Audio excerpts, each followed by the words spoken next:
വിശുദ്ധ മത്തായിയുടെ സുവിശേഷം അധ്യായം 5. സുവിശേഷ ഭാഗ്യങ്ങൾ. ജനക്കൂട്ടത്തെ കണ്ടപ്പോൾ യേശു മലയിലേക്കു കയറി.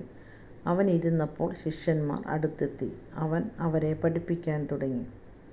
ആത്മാവിൽ ദരിദ്രരായവർ ഭാഗ്യവാന്മാർ, സ്വർഗരാജ്യം അവരുടേതാണ്. വിലപിക്കുന്നവർ ഭാഗ്യവാന്മാർ, അവർ ആശ്വസിപ്പിക്കപ്പെടും. ശാന്തശീലർ ഭാഗ്യവാന്മാർ, അവർ ഭൂമി കൈവശമാക്കും. നീതിക്കു വേണ്ടി വിശക്കുകയും ദാഹിക്കുകയും ചെയ്യുന്നവർ ഭാഗ്യവാന്മാർ, അവർക്ക് സംതൃപ്തി ലഭിക്കും. കരുണയുള്ളവർ ഭാഗ്യവാന്മാർ, അവർക്ക് കരുണ ലഭിക്കും. ഹൃദയശുദ്ധിയുള്ളവർ ഭാഗ്യവാന്മാർ, അവർ ദൈവത്തെ കാണും.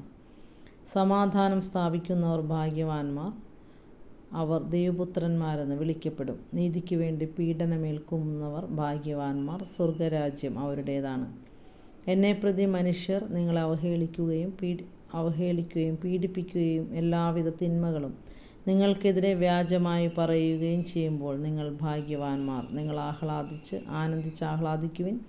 സ്വർഗത്തിൽ നിങ്ങളുടെ പ്രതിഫലം വലുതായിരിക്കും. നിങ്ങൾക്ക് മുമ്പുണ്ടായിരുന്ന പ്രവാചകന്മാരെയും അവർ ഇപ്രകാരം പീഡിപ്പിച്ചിട്ടുണ്ട്. ഭൂമിയുടെ ഉപ്പും ലോകത്തിൻ്റെ പ്രകാശവും. നിങ്ങൾ ഭൂമിയുടെ ഉപ്പാണ്. ഉറ കെട്ടുപോയാൽ ഉപ്പിനെങ്ങനെ വീണ്ടും ഉറ കൂട്ടും? പുറത്തേക്ക് വലിച്ചെറിഞ്ഞ് മനുഷ്യരാൽ ചവിട്ടപ്പെടാനല്ലാതെ മറ്റൊന്നിനും അത് കൊള്ളുകയില്ല. നിങ്ങൾ ലോകത്തിൻ്റെ പ്രകാശമാണ്. മലമുകളിൽ പണിതുയർത്തിയ പട്ടണത്തെ മറച്ചു വയ്ക്കുക സാധ്യമല്ല. വിളക്ക് കൊളുത്തി ആരും പറയുടെ കീഴിൽ വയ്ക്കാറില്ല, പീഠത്തിന്മേലാണ് വയ്ക്കുക. അപ്പോൾ അത് ഭവനത്തിലുള്ള എല്ലാവർക്കും പ്രകാശം നൽകുന്നു. അപ്രകാരം മനുഷ്യർ നിങ്ങളുടെ സൽപ്രവർത്തികൾ കണ്ട് സ്വർഗസ്ഥനായ നിങ്ങളുടെ പിതാവിനെ മഹത്വപ്പെടുത്തേണ്ടതിന് നിങ്ങളുടെ വെളിച്ചം അവരുടെ മുമ്പിൽ പ്രകാശിക്കട്ടെ. നിയമത്തിൻ്റെ പൂർത്തീകരണം. നിയമത്തെയോ പ്രവാചകന്മാരെയോ അസാധുവാക്കാനാണ് ഞാൻ വന്നതെന്ന് നിങ്ങൾ വിചാരിക്കരുത്.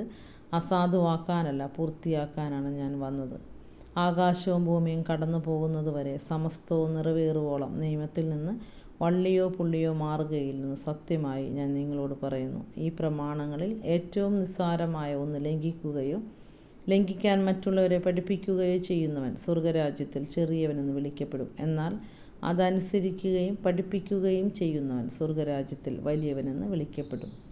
നിങ്ങളുടെ നീതി നിയമജ്ഞരുടെയും ഫരിസേയരുടെയും നീതി അതിശയിക്കുന്നില്ലെങ്കിൽ നിങ്ങൾ സ്വർഗരാജ്യത്തിൽ പ്രവേശിക്കുകയില്ല എന്ന് ഞാൻ നിങ്ങളോട് പറയുന്നു. സഹോദരനുമായി രമ്യപ്പെടുക, കൊല്ലരുത്, കൊല്ലുന്നവൻ ന്യായവിധിക്ക് അർഹനാകും എന്ന് പൂർവികരോട് പറയപ്പെട്ടതായി നിങ്ങൾ കേട്ടിട്ടുണ്ടല്ലോ. എന്നാൽ ഞാൻ നിങ്ങളോട് പറയുന്നു, സഹോദരനോട് കോപിക്കുന്നവൻ ന്യായവിധിക്ക് അർഹനാകും.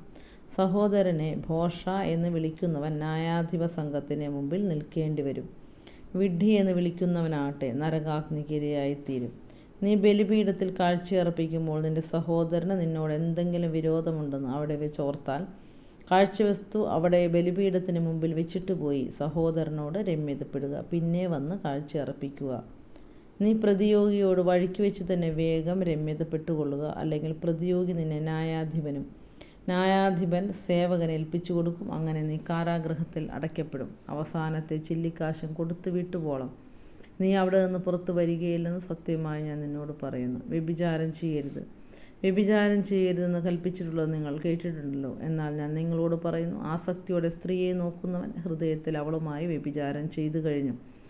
വലത്ത് കണ്ണ് നിനക്ക് പാപഹേതു ആവുന്നുവെങ്കിൽ അത് ചൂഴ്ന്നെടുത്ത് എറിഞ്ഞു കളയുക. ശരീരമാകെ നരകത്തിലേക്ക് എറിയപ്പെടുന്നതിനേക്കാൾ നല്ലത് അവയവങ്ങളിലൊന്ന് നഷ്ടപ്പെടുകയാണ്.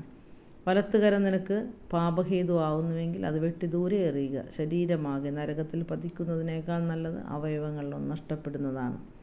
വിവാഹമോചനം. ഭാര്യയെ ഉപേക്ഷിക്കുന്നവൻ അവൾക്ക് ഉപേക്ഷാപത്രം കൊടുക്കണമെന്ന് കൽപ്പിച്ചിട്ടുണ്ടല്ലോ. എന്നാൽ ഞാൻ നിങ്ങളോട് പറയുന്നു, പരസംഗ നിമിത്തമല്ലാതെ ഭാര്യ ഉപേക്ഷിക്കുന്നവൻ അവളെ വ്യഭിചാരിണിയാക്കുന്നു. ഉപേക്ഷിക്കപ്പെട്ടവളെ പരിഗ്രഹിക്കുന്നവനും വ്യഭിചാരം ചെയ്യുന്നു.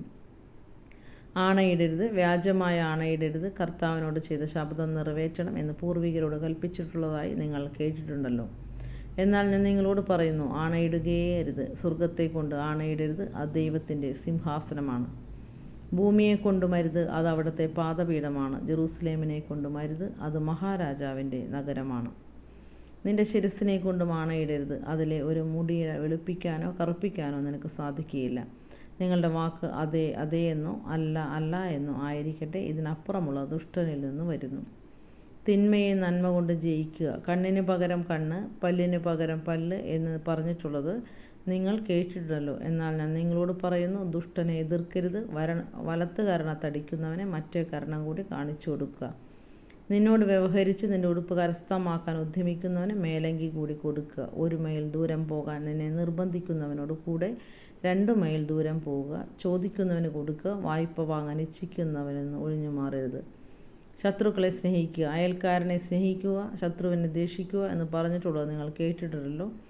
എന്നാൽ ഞാൻ നിങ്ങളോട് പറയുന്നു, ശത്രുക്കളെ സ്നേഹിക്കുവിൻ, നിങ്ങളെ പീഡിപ്പിക്കുന്നവർക്ക് വേണ്ടി പ്രാർത്ഥിക്കുവിൻ. അങ്ങനെ നിങ്ങൾ നിങ്ങളുടെ സ്വർഗസ്ഥനായ പിതാവിൻ്റെ മക്കളായിത്തീരും. അവിടുന്ന് ശിഷ്ടരുടെയും ദുഷ്ടരുടെയും മേൽ സൂര്യനെ ഉദിപ്പിക്കുകയും നീതിമാന്മാരുടെയും നീതിരഹിതരുടെയും മേൽ മഴ പെയ്യുകയും ചെയ്യും. നിങ്ങളെ സ്നേഹിക്കുന്നവരെ നിങ്ങൾ സ്നേഹിച്ചാൽ നിങ്ങൾക്ക് എന്ത് പ്രതിഫലമാണ് ലഭിക്കുക? ചുങ്കക്കാർ പോലെ അതുതന്നെ ചെയ്യുന്നില്ലേ? സഹോദരങ്ങളെ മാത്രമേ നിങ്ങൾ അഭിവാദനം ചെയ്യുന്നുള്ളൂ എങ്കിൽ വിശേഷവിദ്യ എന്താണ് നിങ്ങൾ ചെയ്യുന്നത്? വിജാതീയരും അതുതന്നെ ചെയ്യുന്നില്ലേ? അതുകൊണ്ട് നിങ്ങളുടെ സ്വർഗസ്ഥനായ പിതാവ് പരിപൂർണനായിരിക്കുന്നത് പോലെ നിങ്ങളും പരിപൂർണരായിരിക്കുവിൻ.